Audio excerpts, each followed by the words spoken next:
معرفت امام زمانہ عنوان گفتگو ہے. اگر ہم چاہتے ہیں معرفت امام زمانہ ہمیں ملے جو غیبت کے زمانے میں ہم پر فرض ہے، من مات ولم یعرف امام زمانہ مات میتۃ جاہلیہ، جو مر جائے اپنے امام کی معرفت کے بغیر وہ جہالت کی موت مرا ہے. دو دوست سے دونوں نے ایک عمل کیا امام زمانہ کی زیارت کے لیے، ایک کو زیارت نصیب ہوئی مگر دوسرے کو زیارت نصیب نہیں ہوئی. حیران ہو گئے، استاد کے پاس گیا، کب فلاں دوست نے بھی وہی عمل کیا، میں نے بھی وہی عمل کیا. استاد نے بتلایا جہاں سے تم نے گندم کی بوری خریدی تھی اس گندم والے نے، اس نے جب زمین پہ کٹائی چل رہی تھی گندم کی، کچھ گندم کے دانے برابر کی زمین کے اپنی زمین میں ملا دیے تھے اور وہ حرام کے چند دانے تمہاری بوری میں آ گئے تھے، اور حرام کے چند دانوں کا اثر یہ تھا تم دیدار امام زمانہ سے محروم ہو چکے تھے. اگر ہم چاہتے ہیں امام زمانہ کی معرفت ملے، شرط اول جو پیٹ میں جا رہا ہے اس کو پاک کرنا ہوگا. صرف شراب کا کھانا نہیں، وہ حرام ہے. حرام کا کھانا یہ بھی ہے جو انسان خمس امام زمانہ کا حق ادا نہیں کرتا، اس کا لباس، اس کی روزی، اس کا پہننا، اس کا سونا، اس کا کھانا، اس کا پینا سب حرام کا ہے. یا وہ شخص جو بہنوں کا حق ادا نہیں کرتا، اس کی زندگی ساری حرام کی ہے. یا وہ شخص جو سود والی بینکوں میں کام کر رہا ہے وہ بھی حرام کی کمائی ہے. یہ حرام کی کمائی انسان کو اندر سے کینسر کی طرح ختم کر دیتی ہے، تباہ کر دیتی ہے. یاد رکھیے، آپ دیکھیے پانی کی جگہ پر اگر پیٹرول کی جگہ پہ گاڑی میں پانی ڈالیں گے چلے گی گاڑی یا نہیں؟ نہیں چلے گی گاڑی، گاڑی میں پیٹرول ہی جائے گا. اسی طرح حلال نوالے کی جگہ پہ اگر حرام نوالا گلے سے اترا اور پیٹ میں گیا، پھر اس نوالے کا اثر یہ ہوگا پھر آپ نیکی کی طرف نہیں جائیں گے، پھر یہ حلال کی طرف آپ کو نہیں لے جائے گا، پھر یہ مشین جو جسم روحانی مشین ہے وہ نیکی کی طرف نہیں جائے گی. اب دیکھیے امام حسین نے کربلا میں کتنی تبلیغ کی ان ظالم یزیدیوں کو، اور تبلیغ کر کر کے جب تھک گئے آخر مولا نے یہی فرمایا کہ میرے جملوں کا اثر اسی لیے تم پہ نہیں ہو رہا، تمہارے پیٹ میں حرام کا نوالا بھرا ہوا ہے. اگر حرام کا نوالا کسی کے پیٹ میں گیا، خود امام معصوم آ کے ممبر پہ بیٹھ جائیں اور خود امام معصوم تبلیغ کریں، اس تبلیغ کا بھی اثر نہیں ہوگا. یہ حرام کا نوالا انسان کو برباد کر دیتا ہے، شمر و یزید بنا دیتا ہے. آپ دیکھیے امام کے صحابی ہیں ابراہیم ادہم. ابراہیم ادہم مولا کے صحابی ہیں، بڑی پہنچی ہوئی شخصیت ہیں. ہمیشہ عبادت میں انہیں لذت ملتی تھی. ایک ایسا وقت آیا کہ عبادت کی لذت ختم ہو گئی. ابراہیم ادہم کعبۃ اللہ میں گئے، گر گڑا کے رو رہے ہیں، خدایا کیا ہوا؟ کیونکہ عبادت کی لذت ایک بہت اچھا معیار ہے. کیونکہ مولا فرماتے ہیں کہ جب تمہیں قرآن پڑھتے ہوئے، نماز پڑھتے ہوئے، عبادت پڑھتے ہوئے، عبادت کرتے ہوئے آنکھ اگر خشک ہے، یہ آنکھوں کی خشکی ایک سگنل ہے کہ کچھ پرابلم ہے، کوئی ڈیزیز، کوئی مانوی بیماری اندر ہے. آنکھوں کی خشکی دل کی سختی کی وجہ سے ہے، اور دل کی سختی گناہوں کی کثرت کی وجہ سے ہے، اور گناہوں کی کثرت موت کو بھلا دینے کی وجہ سے ہے، اور موت کو بھلا دینا دنیاوں کی محبت کی وجہ سے ہے جو تمام بیماریوں کی جڑ ہے.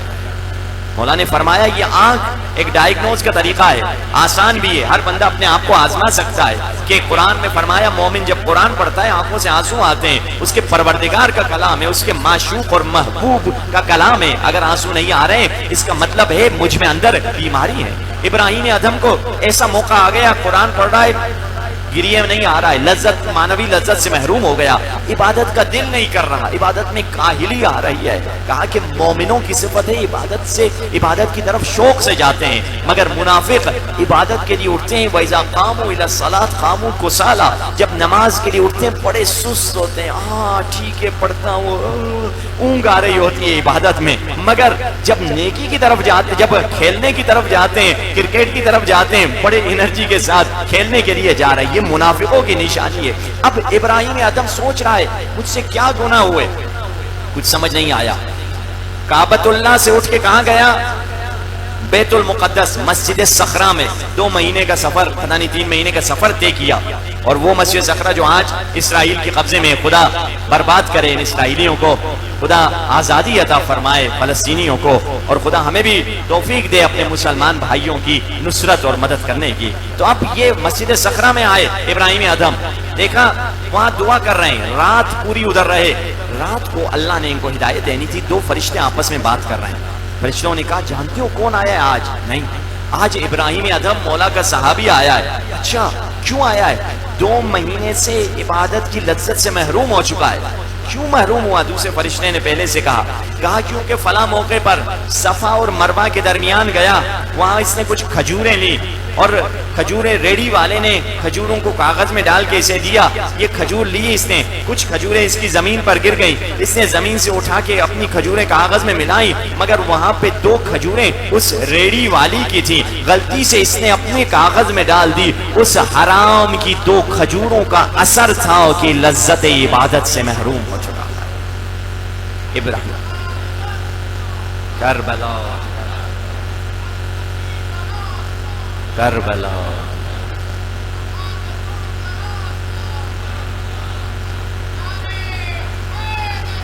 یا. اب ابراہیم ادھم سمجھ گیا، جلدی سے 2 مہینے کا سفر کر کے فلسطین سے گیا مکہ. مکے میں صفا اور مروہ کے درمیان دیکھا، پوچھا ریڑی والا کہاں ہے؟ لوگوں نے کہا وہ ریڑی والا مر گیا ہے. کہاں اس کا بچہ؟ کہا اس کے بیٹے کا ادھر گھر ہے.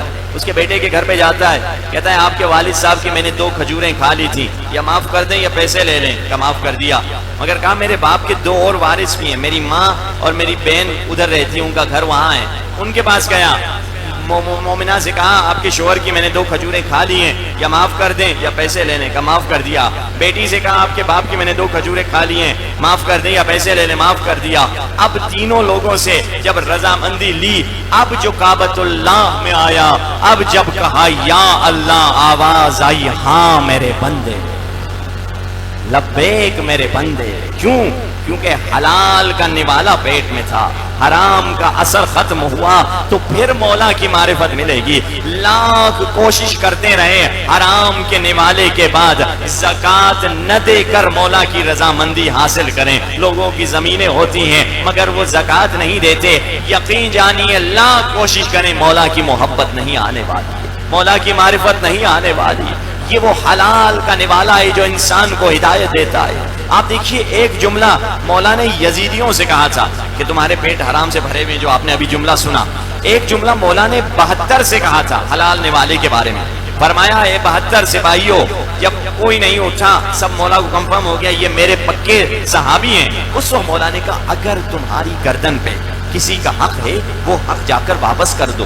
اس وقت کئی اصحاب اٹھے، انہوں نے کسی کو پیسے دیے کہ فلاں کو میرا قرضہ دے دو، فلاں کو میرے پیسے واپس کر دو. مولا کا یہ جملہ بتلا رہا ہے اگر آپ کا خون 72 کے برابر بھی ہو جائے، 72 جیسا نہ پہلے کوئی تھا نہ ان کے بعد کوئی آئے گا، مگر فرض کرتے ہیں کہ اگر آپ 72 کے برابر بھی ہو جائیں، آپ کا خون حسین کے خون کے ساتھ بھی مل جائے، اگر کسی کا حق آپ کی گردن پہ خدا معاف نہیں کرتا.